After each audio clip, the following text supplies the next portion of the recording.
Entonces, la idea es continuar hablando de cuerpos rígidos. Ya hicimos toda esta preparación, hablamos de teoría de grupos, hablamos de los ángulos de Euler. Entonces, ahora podemos llegar a las ecuaciones del cuerpo rígido como tal, que es lo que andamos buscando, ¿verdad? Que esa era el final de la historia.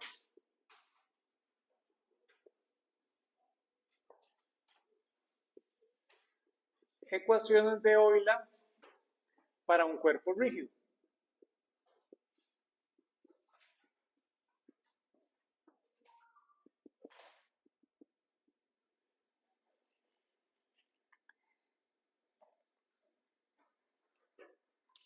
Entonces, vamos a usar lo que sabemos de física para llegar a estas ecuaciones. Entonces, para un cuerpo que no está sujeto a fuerzas externas,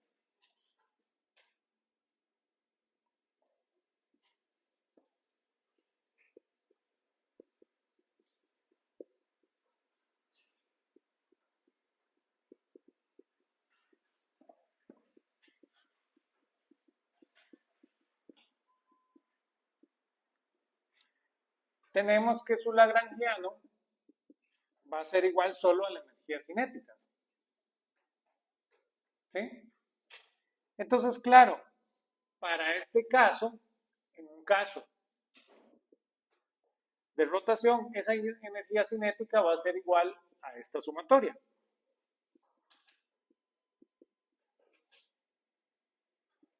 A un medio de la sumatoria en I de la inercia sub I por omega sub I al cuadrado. Esta expresión solo es válida para ejes principales, ¿sí? ¿Se acuerdan? Porque aquí tenemos I nada más. Entonces, ese es el caso de ejes principales. No estamos tomando en cuenta la parte translacional, ¿verdad? No nos está interesando. Para este caso, ustedes son muy expertos en la parte translacional. Para seguir adelante, hay que expresar omega sub I en términos de las coordenadas generalizadas. Igual como cuando trabajamos lagrangianos, cuando aprendimos teoría lagrangiana. Entonces, escribíamos el lagrangiano y ahora necesitamos el lagrangiano en coordenadas generalizadas. Ya nosotros sospechamos qué coordenadas vamos a usar, ¿verdad? Ese era el problema que tenía Euler, qué coordenadas utilizar. Entonces, escogemos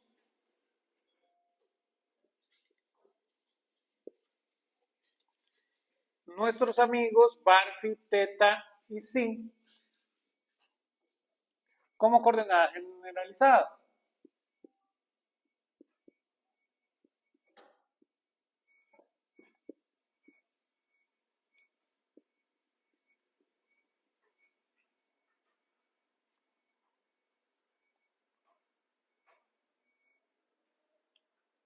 Entonces, si esto es así, necesitamos poder describir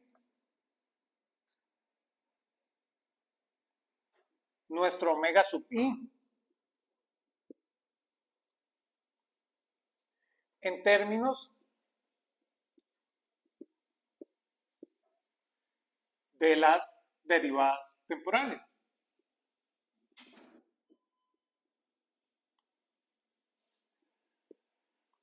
¿Verdad?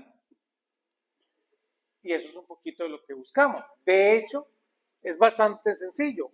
Omega sub I no es más que Barphi sub I punto más Theta sub I punto más Psi sub I punto. ¿Verdad? Esa es la belleza de lo que hemos encontrado. Para eso pasamos por ese proceso de definir estos ángulos.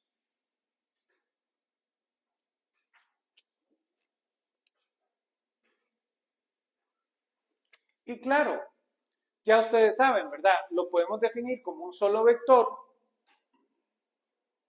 porque realmente estas rotaciones infinitesimales son vectores, ¿verdad? Entonces lo podemos ver como un vector.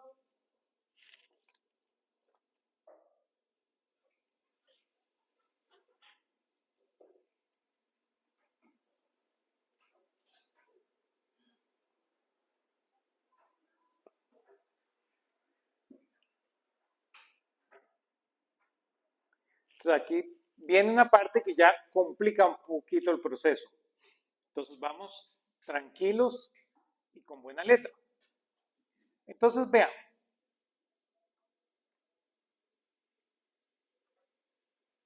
Hablemos del sistema fijo del cuerpo.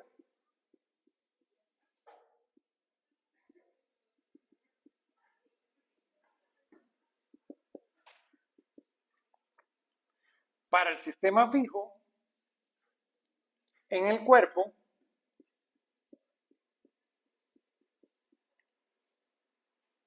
¿verdad? El sistema de coordenadas fijo en el cuerpo, es claro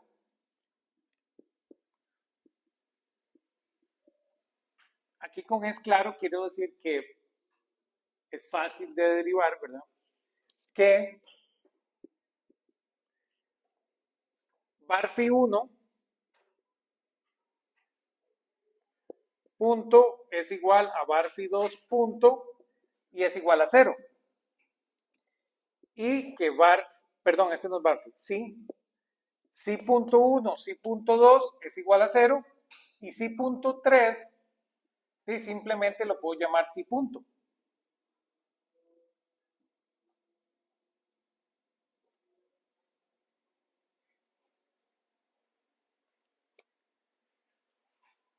Y claro, lo mismo puedo hacer para las otras, ¿verdad? Por inspección,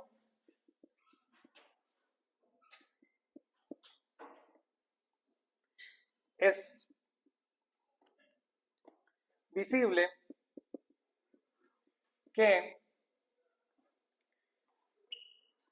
teta punto 1 no es más que teta punto por coseno de psi, que teta 2 punto no es más que menos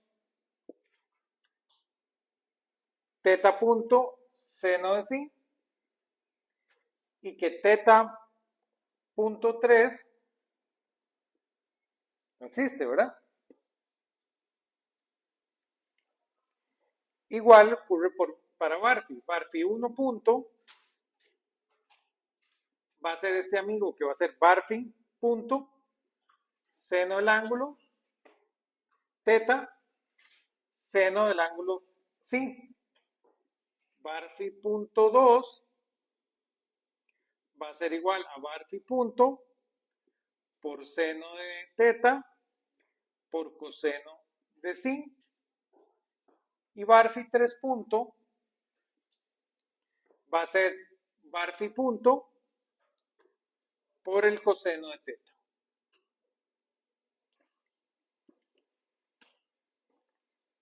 Y claro, vean qué fue lo que hicimos.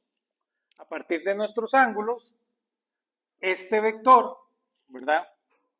Lo construimos a partir solo de los ángulos. ¿Qué es lo que estamos haciendo?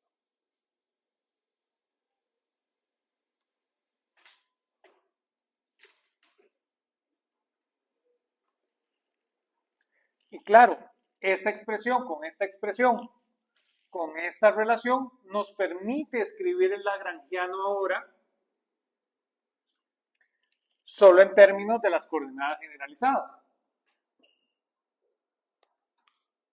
¿Sí?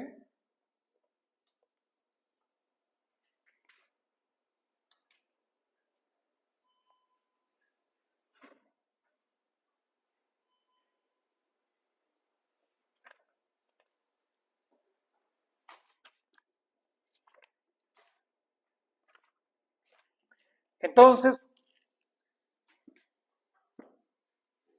con esa receta, yo puedo encontrar Euler-Lagrange para ese lagrangiano, que es tal vez lo que estamos buscando.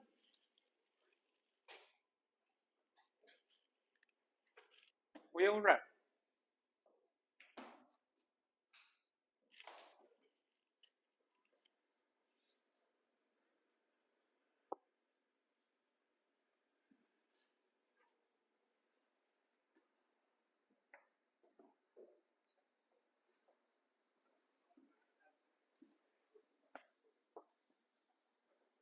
Entonces, por ejemplo, la ecuación de Euler-Lagrange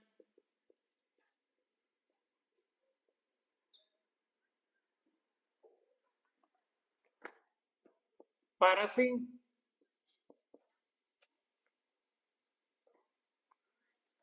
va a ser la derivada parcial en t con respecto a sí menos la derivada total del tiempo de la derivada parcial de t con respecto a sí punto debe ser igual a 0.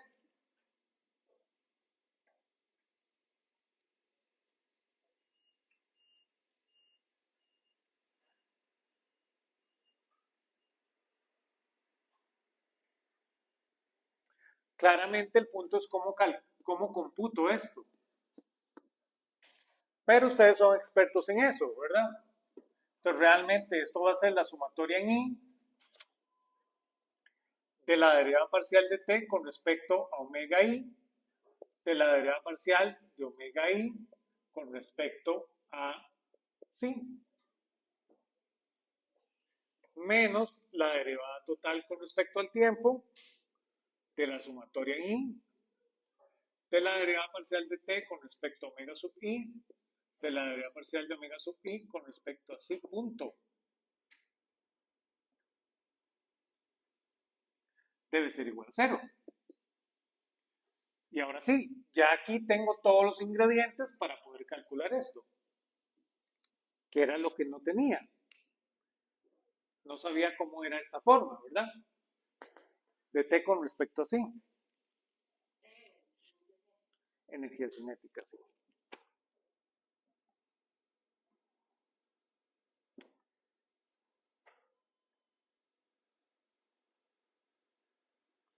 Pero aquí se da nuestro amigo Euler cuenta de algo interesante, que es donde cambia un poquito el destino de las cosas.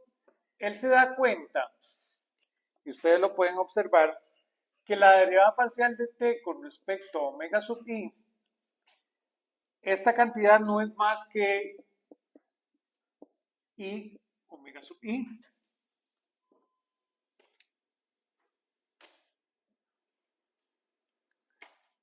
¿Lo ven?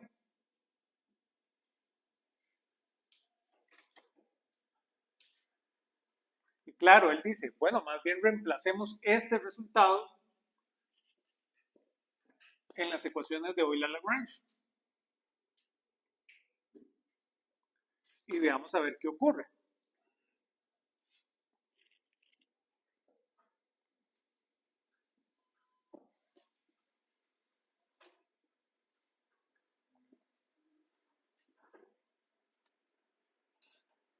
Claro, cuando yo reemplazo eso, yo obtengo que la sumatoria en i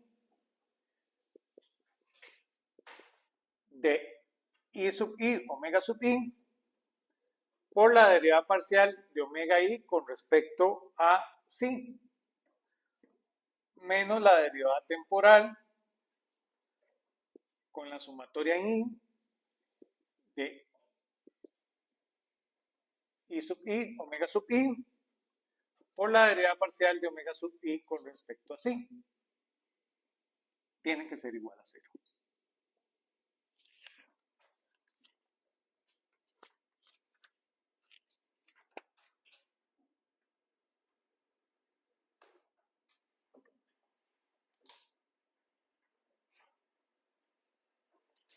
Y claro, vean que entonces ahora yo puedo desarrollar esto.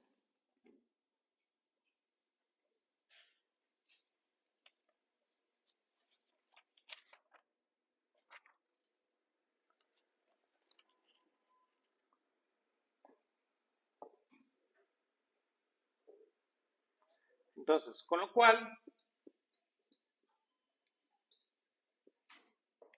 yo voy a tener que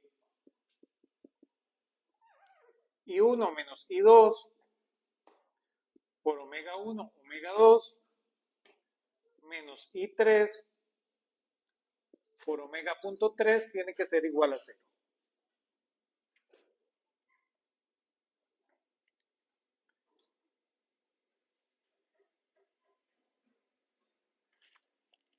Y claro, como la elección es totalmente arbitraria, yo puedo elegir cualquiera como el eje 3,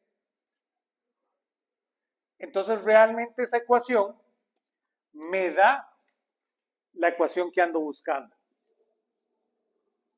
¿verdad? Porque esa elección de 3 es arbitraria.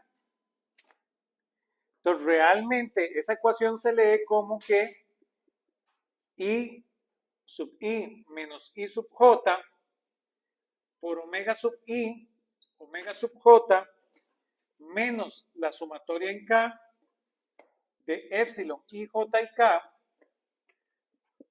por IK, omega sub K punto, debe ser igual a 0.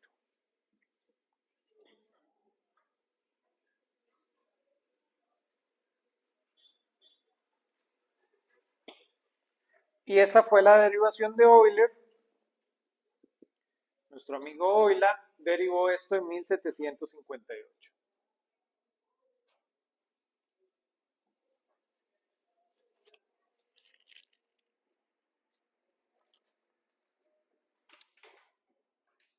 Estas son 3 ecuaciones, ¿verdad? Pero lo interesante es que son 3 ecuaciones para 3 variables. Entonces, este sistema está totalmente determinado, ¿lo ven?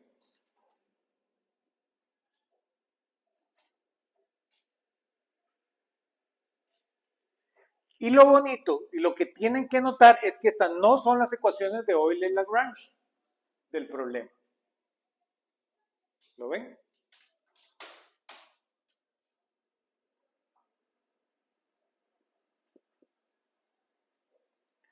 Lo interesante es que, y esto es algo que ya Newton sospechaba, ¿verdad? Las ecuaciones de Newton, Newton no logra hacer esta derivación. ¿Lo ven? Necesitas saber las ecuaciones de Euler-Lagrange para saber esto. Pero lo interesante es que Newton ya lo sospecha, porque entonces, cuando usted resuelve el problema, usted se da cuenta que la dinámica de un cuerpo libre depende solo de su distribución de masa a través de los I. ¿Lo ven? Es decir, dos cuerpos que sean muy distintos, pero tengan los mismos I, se comportan de forma idéntica. ¿Lo ven?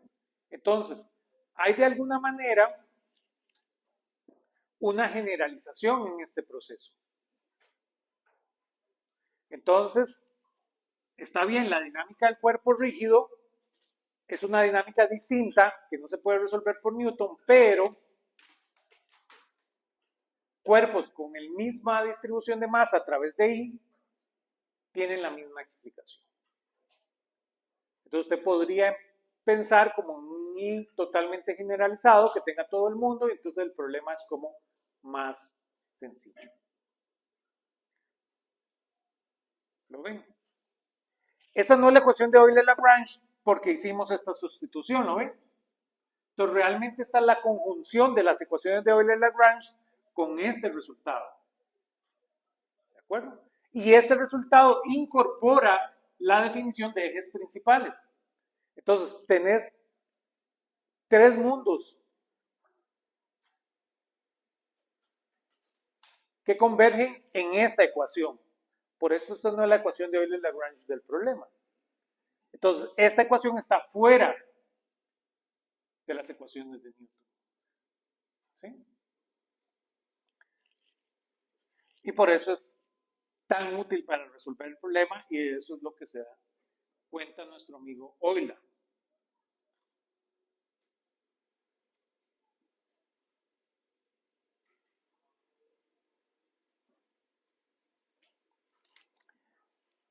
Hasta aquí, esto es para un sistema que no tiene fuerzas. Necesitamos agregarle fuerzas, ¿verdad? Lo hemos concluido. Hicimos un buen troncho del problema. Pero ahora necesito ponerle fuerzas.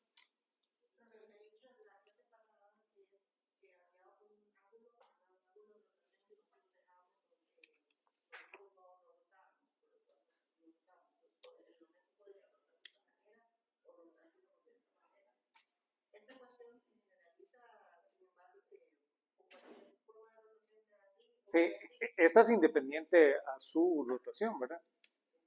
Entonces, estamos con el sistema de coordenadas fijo, ¿verdad? Esa es la única restricción que le pusimos a este problema.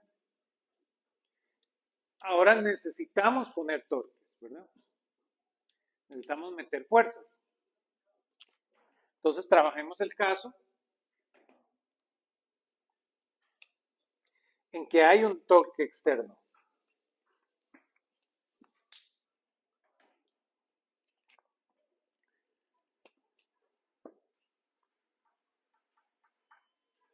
Para el caso de un torque externo,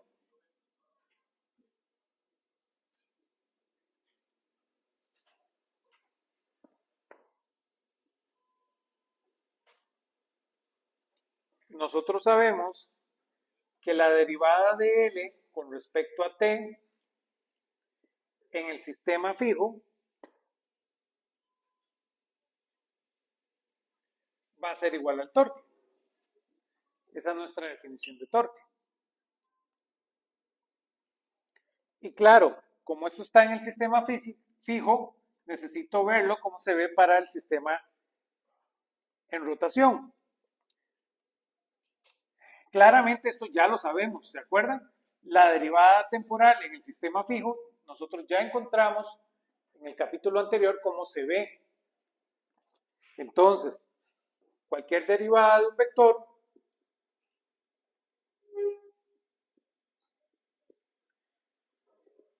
temporal en el sistema fijo era igual a la derivada de ese vector con respecto al tiempo en el sistema en rotación más omega cruz L.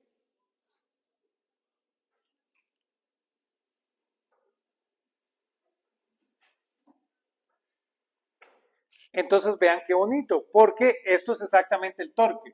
Esta relación nada tiene que ver con el torque, ¿verdad? Eso es simplemente cómo veo el sistema fijo a través del sistema en rotación. Aplico esto para cualquier vector. Pero por coincidencia esto es el torque. Entonces vean que nuestro torque, entonces simplemente va a ser la derivada de L con respecto a T en el sistema rotando más omega cruz L. No le estamos poniendo vector a omega por ser ese vectorcillo especial.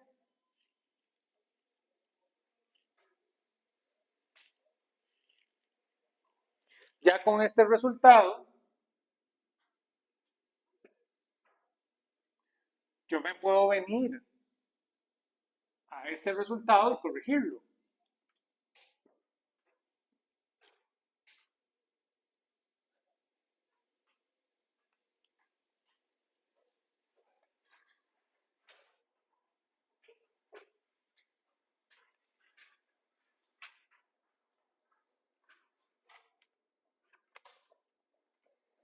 Voy a borrar acá.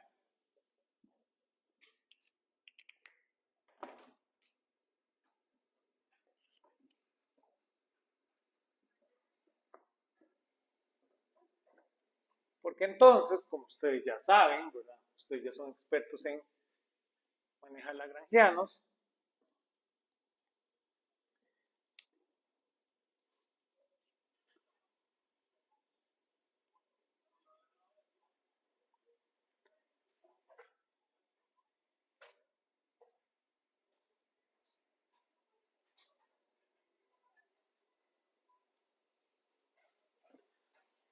yo realmente puedo ver la proyección de esto respecto a un eje fijo, ¿verdad? La proyección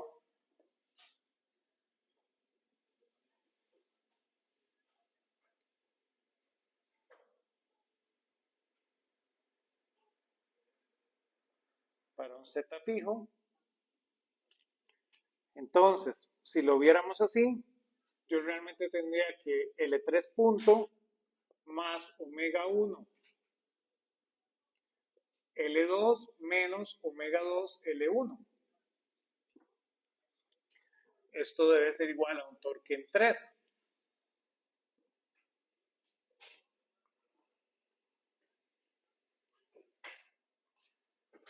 Pero igual trabajamos ejes donde L sub I es igual a I omega I. Entonces, claramente esta relación se ve como I3 de omega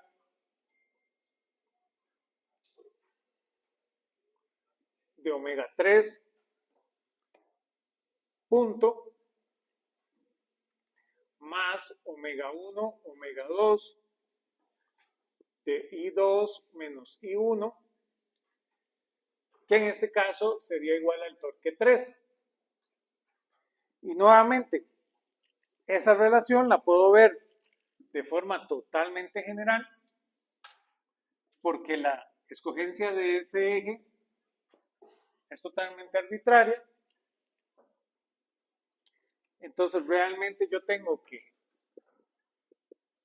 I sub I menos I sub J por omega sub I, omega sub J, menos la sumatoria en K de epsilon I, J y K, de IK omega K punto, menos TK, perdón, tau K, debe ser igual a 0. Y ahora sí, esta es la relación totalmente general.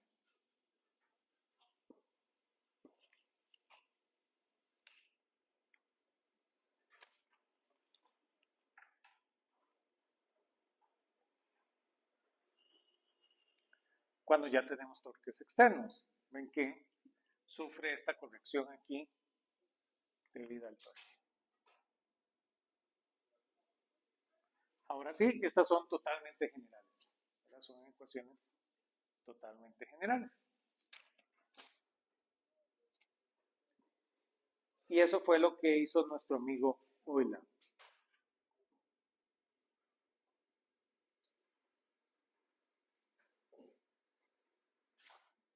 Preguntas.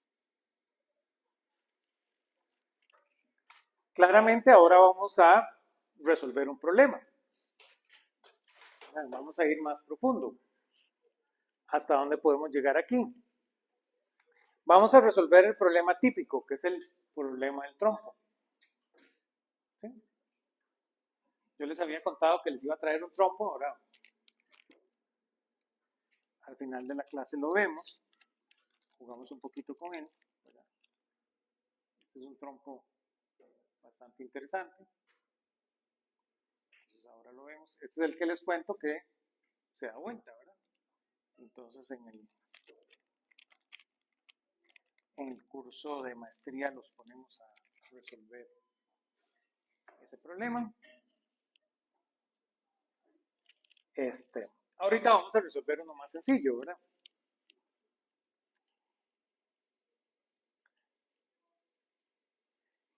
De los trompos. No es el trompo de los tacos al pastor, ¿sí? Yo sé que ya tienen hambre, pero no es ese caso. Entonces voy a hablar por acá para que hablemos del trompo.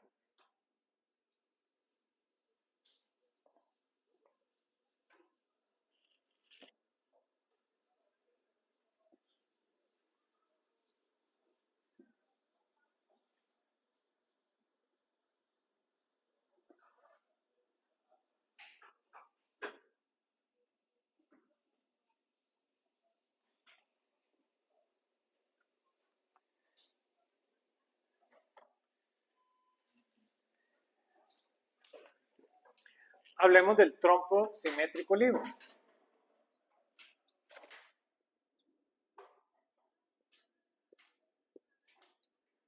Y claro, ustedes pueden hablar todo lo que quieran, pero el trompo es un juguete muy interesante por exactamente este resultado, ¿lo ven? Este es un fenómeno que usted no ve todos los días. Entonces, que el trompo funcione va más allá del entendimiento de la gran mayoría de personas. ¿Verdad? ¿Cómo funciona un trompo? ¿Lo ven? Y por eso se vuelve muy interesante. Usted no ve otro objeto que haga lo mismo. ¿Sí? Usted no puede poner una silla y ponerla a bailar sobre su propio eje. ¿Sí? Evidentemente la forma del objeto tiene mucho que ver, ¿se acuerdan? Que es lo que acabamos de encontrar en el resultado. La dinámica de rotación libre solo depende de la inercia del objeto. Y objetos con la misma inercia tienen el mismo movimiento. Entonces eso se vuelve interesantísimo. Uno de los casos más interesantes es como estos satélites que prueban la gravedad no utilizan esferas porque las esferas son muy difíciles de hacer. Hacer una esfera perfecta es muy difícil. Y después cualquier cosita que golpee la superficie de la esfera, como usted está probando la gravedad, usted tira esferas, ¿verdad? Para probar la gravedad, cualquier golpecito la puede deformar. Entonces, claro, como los físicos somos más inteligentes que eso, ¿qué hacemos? Agarramos un objeto que tenga el mismo momento de inercia que una esfera. ¿Lo ven? Entonces, hay objetos que tienen el mismo momento de inercia de una esfera, que no se ve como una esfera, que los puedo mandar a investigar, pero uno de los más famosos es estos cilindros concéntricos. Son varios cilindros y van reduciendo su radio. Entonces, ellos se comportan como una esfera, pero tienen el mismo momento de inercia. Y son bonitos porque simplemente usted tiene una mejor predicción entre más cilindros tenga, pero usted no necesita tantos como usted cree, ¿verdad? Con 7 cilindros concéntricos, ya eso es suficiente, ¿verdad? ¿Lo ven? Entonces, es como pensar, es un objeto que viene acá, este es el primer cilindro, este es el segundo cilindro, y así va reduciendo su tamaño. Claramente yo no soy el mejor dibujante. Y este objeto, cuando gira por acá, gira como una esfera, con el mismo momento de inercia. Entonces se utilizan esos objetos para dejarlos caer, ¿verdad? Lo cual es muy interesante. ¿Sí?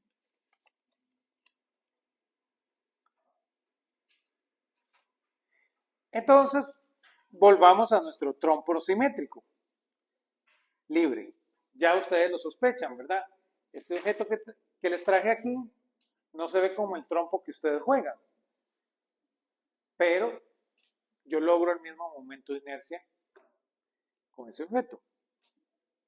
Entonces, si consideramos el caso de un trompo simétrico,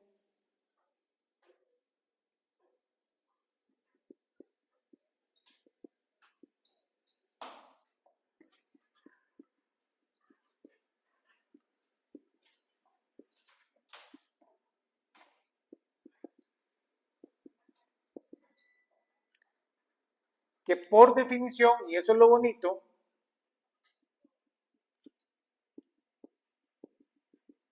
es aquel objeto donde I1 es igual a I2, que lo vamos a llamar I, y que I3 es 0. Todo objeto con esta relación es un trompo simétrico.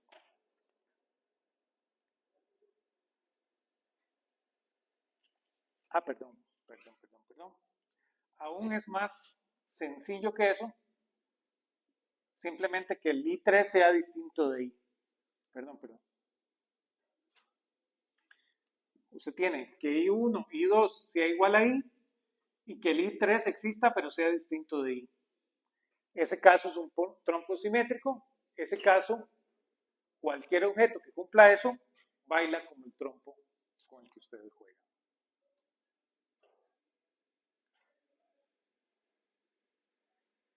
En la otra clase les traigo otro objeto, ¿verdad? Que también es un trompo, que no se... Ustedes van a decir, pero esto no es un trompo, para que lo vean.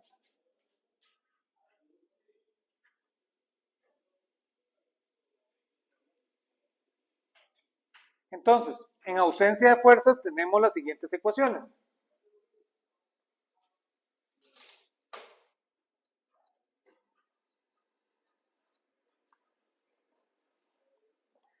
Vamos a tener que I menos I3 por omega 2, omega 3, menos I, omega 1 punto, debe ser igual a 0,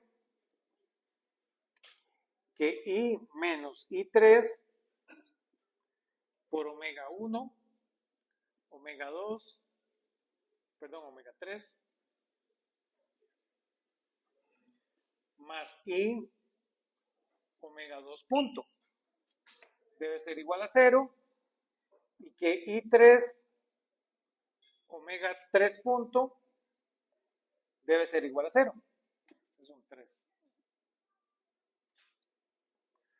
Esta ecuación se ve de esta manera cuando tau es 0 para el trompo simétrico.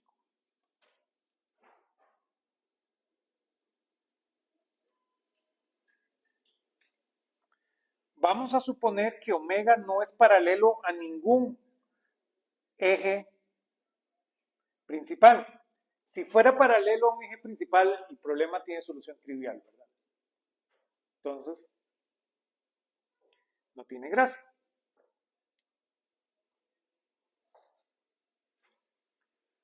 Entonces, escribámoslo por acá. Omega no es paralelo a un eje principal.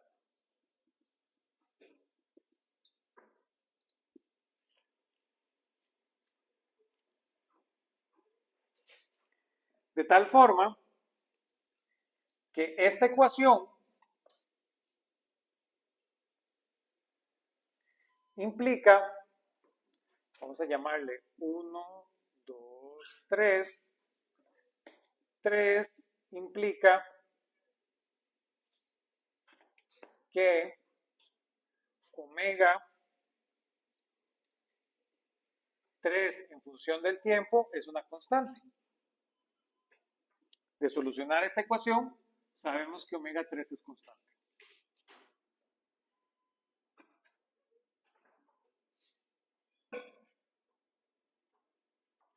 Y claro, ya con ese resultado vean que podemos trabajar 1 y 2. Entonces, en ese caso, en tal caso, yo tengo que 1 y 2 lucen ahora como omega 1 punto igual a menos omega mayúscula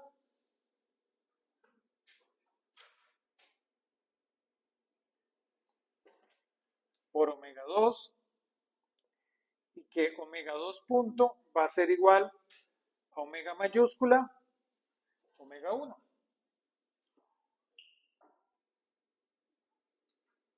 Donde claro, hemos definido omega mayúscula como omega 3 de I3 menos I dividido entre I.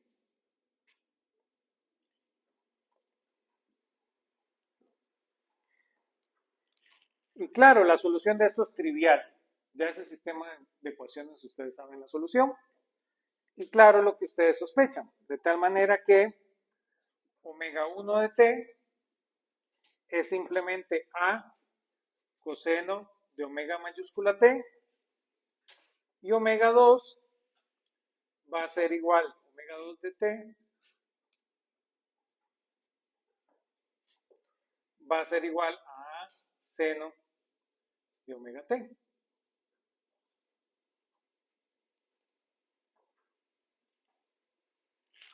Y claro, no hay que ser un gran científico para saber que esto es un círculo, ¿sí? ¿Lo ven? Y por eso el trompo gira en un círculo, que es lo que ustedes ven. Y esa es la explicación de nuestros trompos.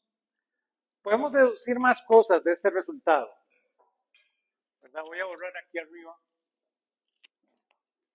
y podemos hablar de un par de cosillas más que puedo deducir de ese resultado para todo trompo.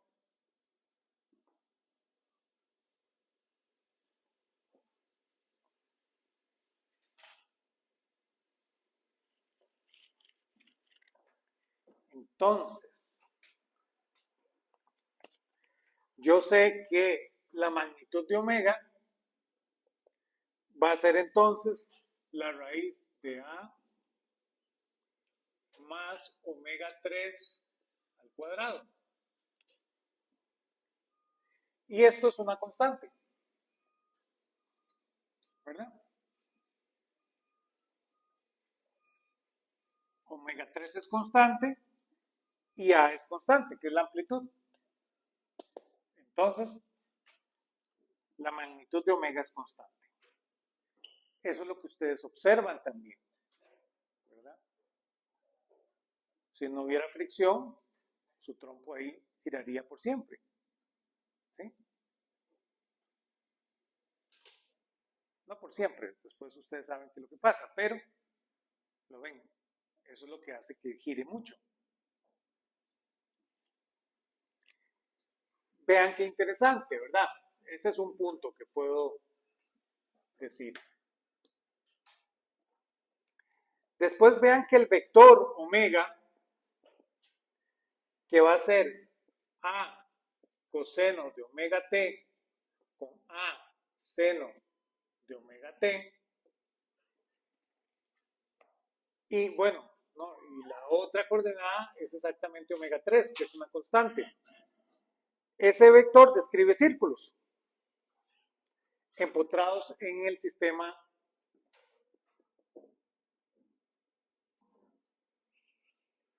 empotrados en el cuerpo, ¿verdad?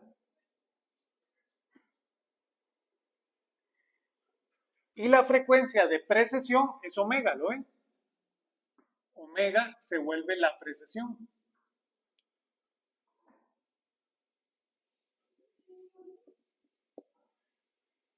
Esa es la frecuencia con la que precesa su trompo.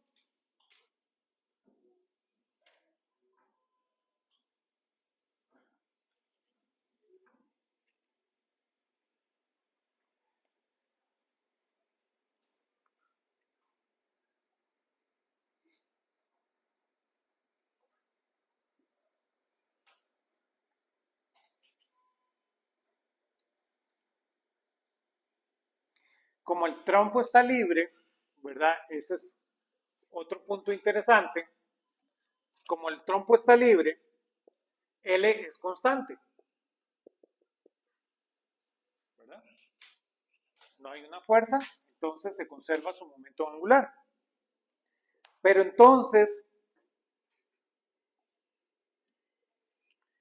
sabemos que la energía cinética va a ser igual a un medio de omega punto L. Entonces, el ángulo de precesión es el que ocurre entre omega y L. Entonces, el trompo precesa entre omega y L. Y ese vaivén que ustedes ven del trompo, ¿verdad? Viene de aquí, de que existe ese ángulo, ¿verdad?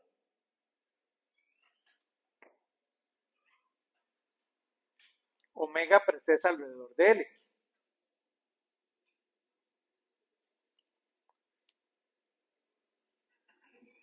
Adivinen qué es otro trompo muy grande que tenemos.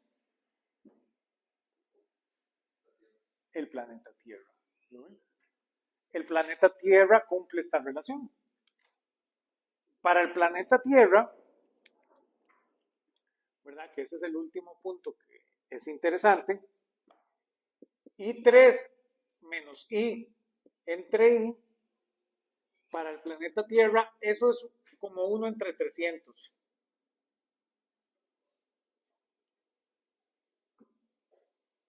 Y claro, esto nos da la frecuencia de precesión de la Tierra. La frecuencia de precesión de la Tierra es como 2pi entre 300 días, ¿verdad?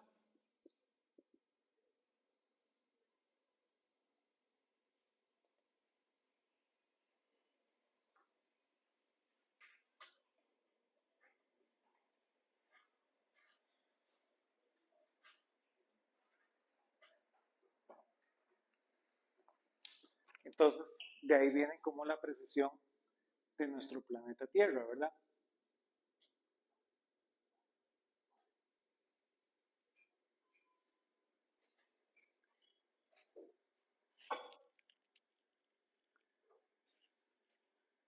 No debemos confundir esto con los equinoccios, ¿sí? Los equinoccios es porque en el planeta Tierra hay torque, ¿verdad? Es un trompo asociado a un torque y hay que considerar ese torque. Y ese torque se las trae, ¿verdad? Porque el planeta Tierra siente fuerzas por el Sol, siente fuerzas por, ¿cómo se llama? Por la Luna, siente fuerzas por Júpiter, ¿verdad? Siente fuerzas por Saturno, entonces se las trae un poquito. Pero, por ejemplo, a primera vista vemos por qué hay una precesión que tiene todo. Preguntas.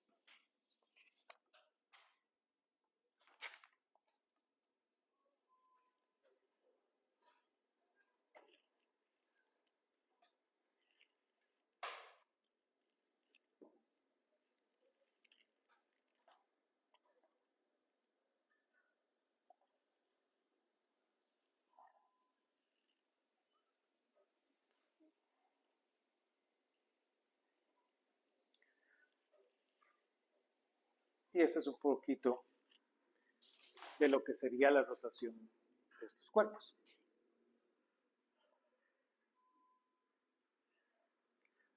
Vamos a pensar, y tal vez con eso empezamos la próxima clase, ¿qué pasa en el caso donde ahora tengo dos cuerpos?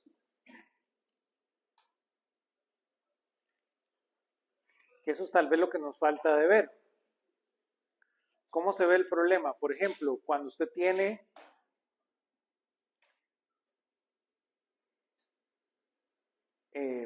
este es el problema de los balines, ¿verdad? Usted tiene, ¿verdad? Con los balines se hacen los roles. Entonces, los roles se hacen para disminuir fricción, ¿verdad? ¿De dónde viene esa idea? Entonces, imagínense que usted tiene un cilindro en el cual usted le mete un montón de esferas. ¿Qué pasa con ese problema, verdad? Porque ese es un problema interesante. Vamos a pensar en eso, ¿verdad? Ese es un problema del libro con el cual empezamos la próxima clase. Después de eso vamos a dar la siguiente, el siguiente paso, ¿verdad? Que es hablar de oscilaciones, que es lo que nos queda en el curso. Necesitamos hablar de oscilaciones para después poder hablar de teoría hamiltoniana. Que las oscilaciones se vuelven muy interesantes, vamos a ver por qué ya estamos empezando a ver cómo nos aparece mucho esta ecuación, ¿no? Esta ecuación aparece en la sopa, ¿verdad? Cada vez que tenemos un problema, se va y se viene muy difícil, ¡pam!, nos sale esta solución, ¿verdad? Una solución trigonométrica. Entonces, eso se tiene que significar algo en la naturaleza, ¿verdad? No podemos andar ahí como ciegos en la naturaleza, ¿verdad? Donde, esto nos aparece mucho porque esto es así, ¿verdad? Entonces, como físicos, y ustedes como van creciendo en la física, deben ser capaces de responder eso. Ya no es una casualidad, ¿verdad? Entonces, en el siguiente capítulo queremos ahondar en eso, de dónde viene esa idea y por qué esta relación nos empieza a parecer más de la cuenta.